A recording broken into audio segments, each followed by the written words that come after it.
WhatsApp everyone, कैसे हो आप सब। So I hope you all are fine. तो हम लोग अपने टाइम एंड वर्क चैप्टर पे थे एंड उसके एलओडी 1 के क्वेश्चंस कर रहे थे। सो टिल नाउ हम 39 तक ऑलरेडी कर चुके हैं। अब हम स्टार्ट कर रहे हैं from question number 40। So let's read. Anmol is thrice as good a workman as Vinay and therefore is able to finish the work in 60 days less than विनय।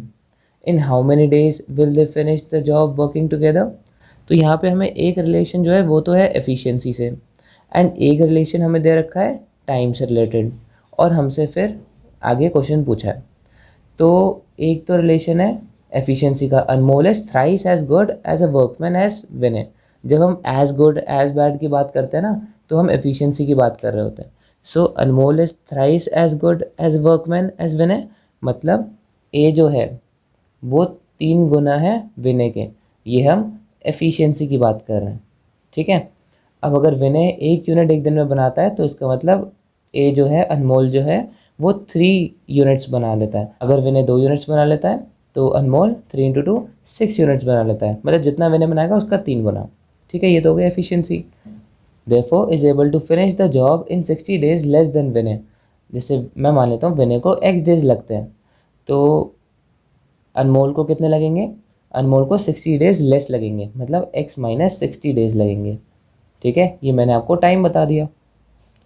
अब मैं मान लेता हूँ कि जो टोटल वर्क डन था, अब इसमें एलसीएम तो ले नहीं सकते, कोई एक्स है वेरिएबल आ गया, तो टोटल वर्क डन मैं मान लेता हूँ वो 1 यूनिट का था, ठीक है। तो देयरफॉर विनय की एफिशिएंसी कितनी हो गई, अगर विनय एक्स डेज में 1 यूनिट बना लेता है तो एक दिन में कितना बनाएगा, 1/x यूनिट्स पर डे, है ना। रेट क्या होता है, total work divided by time, ठीक है। सो देखो सारा खेलना टाइम एंड वर्क में इसी चीज़ का है, total work done equals to time into rate, बस दैट्स इट। तो रेट कितना हो गया, total work done upon time. Similarly ए जो है उसकी एफिशिएंसी कितनी है, वो x माइनस 60 डेज में 1 यूनिट बना लेता है, तो total work done is 1 upon time is x minus 60। सो उसका रेट कितना आ गया, 1 अपॉन x माइनस 60 डेज। तो अब ये जो है वो एफिशिएंसी है, ठीक है। और एफिशिएंसी का ही हमने रिलेशन यहाँ पे लिखा था कि a is equal to 3v। तो क्या मैं ये लिख सकता हूँ इसमें कि a equals to 3v, and a की जगह मैं लिख देता हूँ 1 upon x minus 60, and 3 into v की जगह मैं लिख देता हूँ 1 अपॉन एक्स। दैट्स इट, हमें इक्वेशन मिल गई और हम x की वैल्यू निकाल सकते हैं। So 1 upon x minus 60 equals to 3 upon x. So cross multiply करते हैं, x equals to 3x minus 6 3 18, and ये आ जाएगा minus 2x equals to minus 180, x equals to 90। So मुझे x की वैल्यू पता चल गई है, एंड हमसे पूछा क्या था, इन how many days will they finish the job working together. अगर साथ में वर्क करेंगे तो वो कितने दिन में काम को कंप्लीट कर लेंगे। तो उसके लिए मुझे यहाँ पे टाइम इनका फिर से लिखना पड़ेगा। विनय जो है उसको कितना टाइम लगता है, x की वैल्यू आ गई थी 90, तो 90 डेज, ठीक है। ए को कितना टाइम लगता है, 90 minus 60 that is 30 days. Alright, total work done मैं मान लेता हूँ वो है 90 डेज का, ठीक है। मैं ये नहीं मान रहा, वैसे चलो कंफ्यूज हो जाओगे आप, मैं ऐसे करके ले लेता हूँ। तो आप इसे भी छोड़ो, मैं आपको उसी तरीके से बता देता हूँ। इसमें फिर कंफ्यूज हो गए कि हमने दो दो बार डेज और दो दो बार टोटल वर्क डन ले लिया। तो देखो एक्स की वैल्यू तो निकल ही गई है। अब यहाँ पे रेट से ही हम काम चलाते हैं। रेट कितना आया, 1 अपॉन एक्स, मतलब 1 अपॉन 90, ठीक है। अब अनमोल की एफिशिएंसी कितनी आई, 1 अपॉन एक्स माइनस 60, मतलब 1 अपॉन 30। तो अब इन दोनों, जब ये दोनों साथ में काम करेंगे तो v plus A equals to 1 upon 90 plus 1 upon 30, ये इनका रेट होगा, इतने यूनिट्स वो एक दिन में बनाएंगे।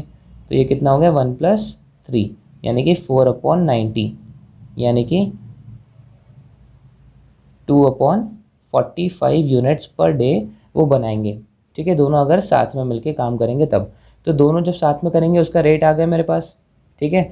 टोटल वर्क डन जो है वो है 1, जो हमने माना था, ठीक है। सो टाइम कितना लगेगा, अगेन वही चीज़ आ जाती है, time equals to total work done upon rate. So 1 upon rate is 2 upon 45, जो कि हो जाएगा 45, वो ऊपर चला जाएगा तो 45.2, एंड क्योंकि यहाँ पे हमें होल फ्रैक्शन में दे रखा है तो हम वैसे कन्वर्ट कर लेंगे, 2 इंटू 22 एंड 1, तो 22 whole 1 upon 2 days is your answer, and it is option number ए।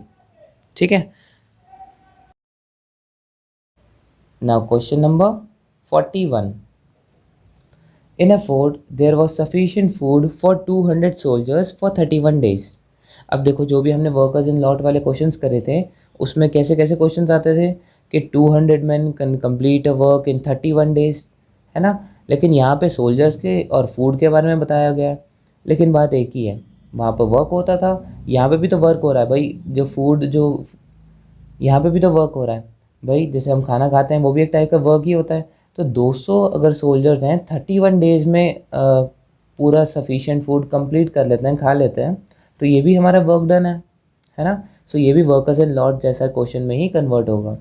अब देखो, यहाँ पे लिखा है 200 सोल्जर्स, ठीक है, can eat the entire food in 31 days. यही मतलब हुआ इसका, है ना, कि in a fort there was sufficient food for 200 soldiers for 31 days. Sufficient food 200 soldiers 31 days के लिए है, इसका मतलब है 31 डेज में जो 200 सोल्जर्स हैं वो खाने को कंप्लीट कर लेंगे, मतलब खाना खा लेंगे। सो पूरा टोटल वर्क कितना हुआ, टोटल वर्क उनके खाने का मतलब टोटल फूड कितना हुआ, यही हमारा टोटल वर्क डन है। तो वो हुआ 200 into 31, that is 6200 soldier days, है ना। अब total work done soldier days के फॉर्म में आया है। अब आगे पढ़ते हैं। After 27 days 120 soldiers left the fort.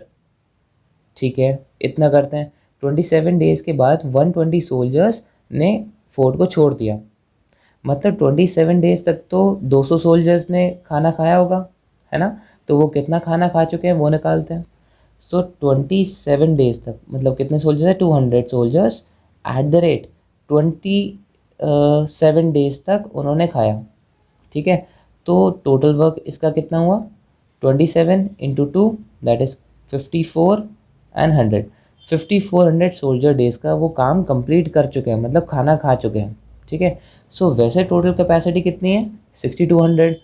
27 दिन के अंदर वो इतना काम कर चुके हैं, मतलब यहाँ पे काम क्या है, खाना खाना, तो इतना खाना वो खा चुके हैं। तो बचा कितना, अब वर्क कितना बचा है, वर्क आपका बचा है 6200 minus 5400 that is 800 soldier days का वर्क बचा हुआ है। अब आगे बढ़ते हैं।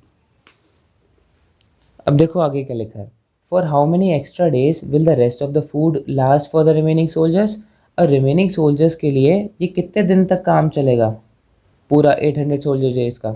सो 800 सोल्जर डेज इक्वल्स टू, अब वही हम फॉर्मूला लगाएंगे कि number of soldiers into number of days. तो नंबर ऑफ सोल्जर्स तो 120 लेफ्ट कर चुके हैं, बचे कितने, 80 सोल्जर्स एट द रेट कितने डेज तक, वही हमसे पूछा है कितने एक्स्ट्रा डेज लेंगे वो, और तो एक्स डेज ले वो लेंगे। ठीक है, so 800 soldier days equals to 80x soldier days. So soldier days से सोल्जर डेज कैंसिल, है ना। सो एक्स कितना आ गया, 800 अपॉन 80, यानी कि 10 डेज में वो ये वाला खाना भी कंप्लीट कर लेंगे। ठीक है, लेकिन एक्स हमारा आंसर नहीं है। बच्चे क्या करते हैं कि जैसे ही एक्स हमारे पास आ गया बस इसी को ही टिक कर देते हैं, वो तुरंत ऑप्शन नंबर बी लगा देंगे और आंसर गलत हो जाएगा। हर कुछ एक्स नहीं होता, एक्स चली गई उसे छोड़ो, क्वेश्चन में क्या लिखा है उस पर ध्यान दो। For how many extra days will the rest of the food last, कितने एक्स्ट्रा डेज तक लास्ट किया है। तो पहले की सिचुएशन थी, पहले सिचुएशन थी कि 31 डेज तक फूड लास्ट कर रहा था कि जब 200 सोल्जर्स पूरे थे। ठीक है, अब कितना हुआ, अब 27 दिन तो भाई उतना ही वही केस रहा कि 200 सोल्जर्स थे, एंड जब 120 सोल्जर्स चले गए तो और कितने दिन चला, 10 डेज तक वो और चला। तो 27 प्लस 10 यानी कि 37 डेज तक वो फूड चल गया, जबकि चलने कितना चाहिए था, 31 डेज तक का। तो वही यही हमसे पूछा है कि how many extra days will the rest of the food last, मतलब कितने एक्स्ट्रा दिन चला। तो 31 से 37 यानी कि 6 डेज वो एक्स्ट्रा चला food. So 6 is your answer not 10। ठीक है, therefore option number D 6 is your answer. Now question number 42. 36 men take 18 days to complete a piece of work. They worked for a period of 8 days. After that they were joined by 4 more men. How many more days will be taken by them to complete the remaining work? अब ये भी पहले के questions की तरह ही है। क्या बोला है, 36 men ठीक है, 36 men take 18 days to complete a work. तो उन्हें कितने दिन लगते हैं? 18 डेज एक वर्क को कंप्लीट करने में। तो वो जो वर्क है वो किसके इक्वल हुआ? Total work done 36 into 18 days के इक्वल हुआ। सो 36 इंटू 18 यानी कि 648 मैन डेज का टोटल वर्क डन है। अब क्वेश्चन में बोला है they work for a period of 8 days, 8 दिन तक उन्होंने काम किया। After that they were joined by 4 more man, how many more days will be taken by them to complete the remaining work. तो देखो ये टोटल वर्क डन जो है ये भी दो पार्ट्स में डिवाइडेड है। पहला जब 36 मैन ही थे एंड फिर दूसरा जब 4 मैन और आ गए थे, मतलब 40 मैन हो गए थे। ठीक है, सो टोटल वर्क डन ये कितना है? टोटल वर्क डन अब कितना हुआ? ये तो हमने लिख ही रखा था 648 मैन डेज, है ना। अब टोटल वर्क डन को हम निकालेंगे कैसे? दो पार्ट में। पहला 8 दिन तक का काम हम निकालेंगे जब 36 मैन डेज ही थे। सो 36 मैन 8 डेज तक काम किया। ठीक है, आफ्टर दैट मतलब आफ्टर 8 दिन के बाद कितना हुआ? 4 मैन ज्वाइंट। ठीक है, 4 मोर मैन ज्वाइंट। सो अब कितना हो गया? 40 मैन हो गए एट द रेट। अब ये हमसे पूछा है कि how many more days will be taken by them to complete the remaining work. तो कितने दिन और लेंगे? मैं मान लेता हूँ एक्स डेज वो लेंगे। ठीक है, so this work done plus this work done equals to total work done, मतलब 648 मैन डेज। ठीक है, अब समझ में आया? ठीक है, so 36 into 8 288 man days plus 40 X man days equals to 648 man days. ठीक है, सो मैन डेज से man days cancel. Okay, so 40x equals to 648 minus 288 and 40x equals to ये कितना आ जाएगा? 360। ठीक है, एंड x की कितनी वैल्यू आ गई? 360 upon 40, that is 4 times 9। Therefore 9 दिन उन्हें और लगते हैं काम को कंप्लीट करने में। दैट्स इट, ये सारे क्वेश्चन ऐसे ही थे। ऑलराइट, सो 9 डेज उन्हें और लगते हैं काम को कंप्लीट करने में। Therefore 9 days is your answer. So these were the solutions from 40 to 42. I hope आपके समझ में आया होगा। कोई भी प्रॉब्लम हो तो उसे कमेंट सेक्शन में पूछ लेना। एंड अगर वीडियो अच्छी लगी so don't forget to like, share and subscribe to our channel. And thank you so much for watching.